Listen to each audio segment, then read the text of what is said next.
Hey guys, it's back with me, Kapaka Prime, and today we'll be reacting to a trans theorist. You know him, right?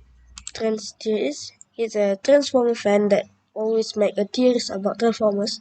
I really watch him very much, but since it's quarantine, I didn't watch him very much. So we're gonna react him to him. How did Mudflap survive? Because Mudflap is one of my favorite. Without further ado, let's watch it, I guess.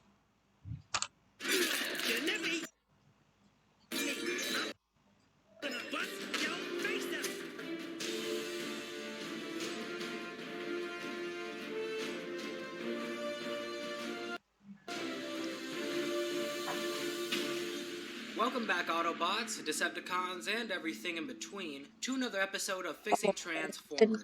And in today's, we're going to take a look at how Mudflap did not get killed by Devastator in Transformers Revenge of the Fallen. So without further ado, let's jump right in. So as we remember during the Devastator fight, Mudflap got sucked into Devastator's vortex grinder, but when he lost his grip and we all thought he was dead, in a twisted turn of events, he blasted his way out of Devastator's head. So how is this possible? Well, believe it or not, the reason why he survived was all thanks to Devastator. You see, right after Mudflap loses his grip, Devastator immediately cuts off his vortex grinder, proven by the fact that none of the blades are spinning in his mouth.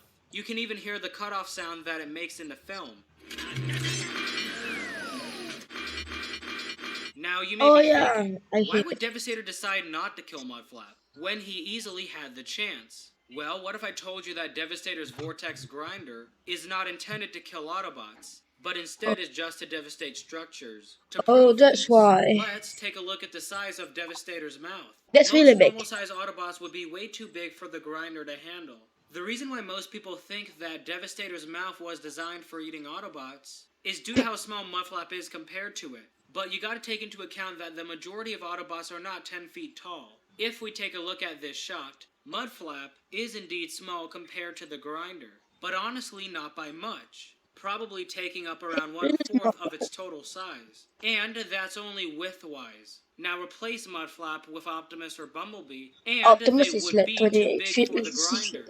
Now to further prove this point, the grinder seems to have a harder time breaking down transformium compared to normal steel, which is the metal that all Transformers are made out of. I came to this conclusion by seeing how Mudflap's door reacted to I may not be an engineer, but I know it's how the vortex grinder do it. To the grinder, since it does not crush in on itself, unlike how a door in real life would behave. And that's because it's made out of transformium. And in the film, there's a different sound for when Devastator eats regular metal compared to transformium.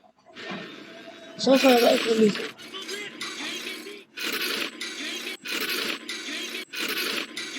I can make music out of that. Why Devi was able to eat the metal truck flawlessly, but struggled with the transformium door. To build upon this, after shutting off his vortex grinder, he tried to spit out Mudflap. Now why would Devastator do this if he was capable of eating Mudflap? Well, the reason why is that he wasn't.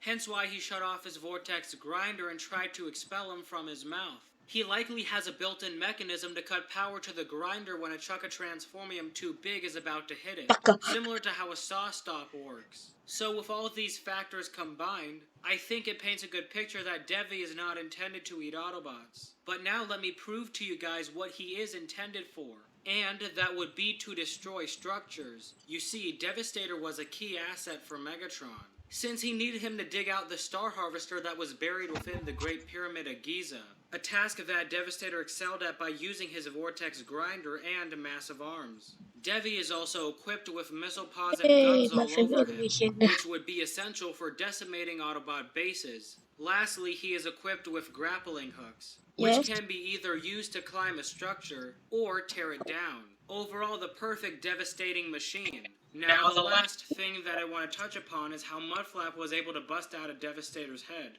even though Devi tried to spit him out. I think as soon as the vortex grinder stopped, Mudflap grabbed onto a part in Devastator's head. At the same time, Devi would attempt to spit him out. But since Mudflap was hanging on to something, he did not fly out. Using this to his advantage, Mudflap would then bust his way out through Devastator's eye. And just like that, that was how Mudflap survived. I hope you guys enjoyed this video, and if you have not already, check out the Fixing Transformers playlist for some more awesome theories. But before I go, I want to say thank you to all my Patreons and channel members for supporting the channel. Without you guys, trans theories would not be where it is today. So thank you. And as always, if you enjoyed the video, please consider dropping a like, because it will help the channel a lot. With that said, hit that that video, outro. but I want to do everything again. Yeah, this I also I will release this one. So guys, I think I'm gonna end it here. I hope you guys enjoy. I will link the video in the description, or you can just type the video name on the search bar. Just search trans series. So anyway, I'm gonna see